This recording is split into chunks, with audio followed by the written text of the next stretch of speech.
दोस्तों, हमारे YouTube channel में आप सभी का स्वागत है। सबसे पहले तो मैं उन सभी साथियों को बधाई देता हूं जो CIL के MT रिक्रूटमेंट में इंटरव्यू के लिए सिलेक्ट हुए हैं। इस वीडियो के माध्यम से हम CIL MT रिक्रूटमेंट 2017 के सक्सेसफुल कैंडिडेट का इंटरव्यू एक्सपीरियंस शेयर करेंगे। साथ ही अभी के करंट टॉपिक्स जिनसे सवाल पूछने की संभावना है पर भी चर्चा करेंगे। तो साथियों, शुरुआत करते हैं। ये कैंडिडेट हैं जो 2013 में ग्रेजुएशन किए। उसके बाद 4 साल का इनका वर्क एक्सपीरियंस था जब ये कोल इंडिया का इंटरव्यू दे रहे थे। सबसे पहले दोस्तों, आपसे हर कैंडिडेट से एक ही सवाल पूछा जाता है, tell me about yourself. ये बहुत ही अहम क्वेश्चन होता है। आप हमेशा इसमें अपने स्ट्रोंगेस्ट पॉइंट को ऐड करिए। जैसा कि ये कैंडिडेट हैं, इन्होंने अपने वर्क एक्सपीरियंस, एकेडमिक्स और प्लेस ऑफ रेसिडेंस तीन को फोकस करके बताया। जैसा कि ये झारखंड के रहने वाले हैं, तो इनको पता है कि कोल इंडिया का झारखंड में ऑपरेशंस हैं, तो इन्होंने इसलिए इसको बताया। वर्क एक्सपीरियंस को इसलिए बताया गया कि ये ऑलरेडी माइनिंग फील्ड में काम कर रहे हैं, इनको एक्सपीरियंस है काम करने का, और एकेडमिक्स में इनका स्ट्रॉन्ग था। आपका अगला क्वेश्चन आपके इंट्रोडक्शन पार्ट से ही होगा। तो जैसे ही इन्होंने एकेडमिक्स के बारे में बताया, तो इनसे नेक्स्ट क्वेश्चन पूछा गया, your favourite subject, mine economics. Then उसी से सवाल होने लगे, कैपिटल कॉस्ट क्या है, रिवेन्यू कॉस्ट क्या है। फिर ये पूछा गया कि एक्सप्लोसिव कैपिटल कॉस्ट में आता है कि रिवेन्यू कॉस्ट में आता है। साथियों, कोल इंडिया के इंटरव्यू पैनल में 7 से 8 मेंबर्स होते हैं, तो आपसे लगभग 4 से 5 मेंबर जरूर क्वेश्चंस पूछते हैं। तो दूसरे पैनलिस्ट ने पूछा कि आप एक ब्लाइंड हेडिंग है,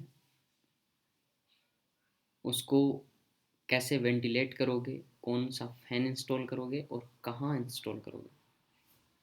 ओवरलैपिंग वेंटिलेशन के बारे में भी चर्चा हुआ इनके साथ एयर वेलोसिटी रिक्वायरमेंट एज पर CMR भी इनसे पूछा गया। Dry bulb, wet bulb temperature के बारे में भी इनसे चर्चा हुआ। साथ ही फायर एक्सटिंग्विशर के बारे में भी इनसे चर्चा हुआ, इलेक्ट्रिकल फायर में किस टाइप का फायर एक्सटिंग्विशर की ज़रूरत पड़ती है। इस तरह से इनका इंटरव्यू हुआ और ये आज कोल इंडिया में एज असिस्टेंट मैनेजर अपनी सेवाएं दे रहे हैं। हमारे साथ दूसरे कैंडिडेट ने भी अपना एक्सपीरियंस शेयर किया है। इनका भी प्रोफाइल थोड़ा सा पहले से अलग है। ये 2014 में ग्रेजुएशन किए, फिर एमटेक IIT BHU से उस टाइम कर रहे थे जब ये इंटरव्यू प्रोसेस चालू था। तो इनसे भी वही क्वेश्चन पूछा गया, प्लीज़ इंट्रोड्यूस योर सेल्फ। ये एमटेक कर रहे थे और इनका प्रोजेक्ट, अपने एमटेक प्रोजेक्ट पे काफ़ी अच्छा पकड़ था, तो इन्होंने उस पर काफ़ी फोकस किया अपने इंट्रोडक्शन पार्ट में ही। Design of water barrier pillar using numerical simulation method. Definitely second question इनके इंट्रोडक्शन पार्ट से ही आना था। तो इंटरव्यूअर ने इनसे पूछा,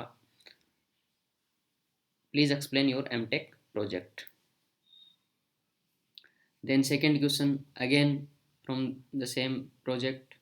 third question same, barrier, water barrier pillar और नॉर्मल कोल पिलर में क्या डिफरेंस होता है।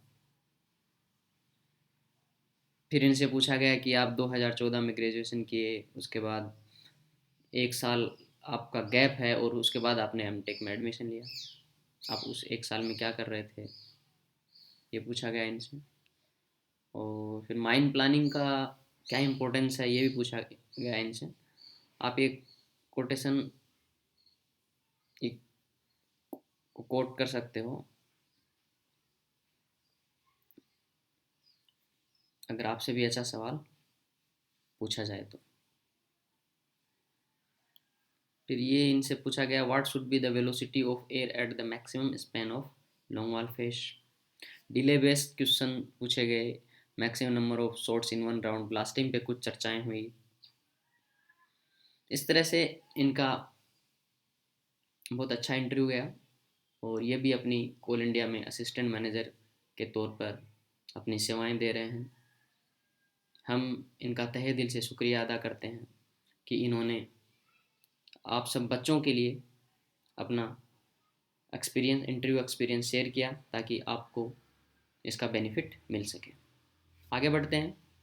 कुछ करंट इश्यूज हैं साथियों जिनसे हमें लगता है कि आपसे इन बारे में आपके इंटरव्यू के समय इन टॉपिक्स पे आपसे डिस्कशन हो सकता है। कॉमर्शियल कोल माइनिंग, ये अभी के टाइम सबसे बर्निंग इशू है। हमने इस पे अलग से एक वीडियो बनाया है, उसका लिंक हम डिस्क्रिप्शन में प्रोवाइड कर देंगे। इंटरप्राइजेज रिसोर्स प्लानिंग, इसके बारे में थोड़ा सा आप आइडिया ले लीजिएगा। Safety management plan, CMR 2017 versus CMR 1957, क्या डिफरेंसेस हैं मोटा मोटी आप देख लीजिए। Changes in forest and environment clearance process, outsourcing और mine developer and operator MDO, ये रिसेंट आउटसोर्सिंग का एक तरीका है MDO, जो माइन को डेवलप भी करेगा, आपको कोयला दे कोल प्रोवाइड करेगा। लैंड एक्विजिशन के बारे में थोड़ा सा आइडिया ले लीजिए। कोलबेड मीथेन के बारे में आइडिया ले लीजिए।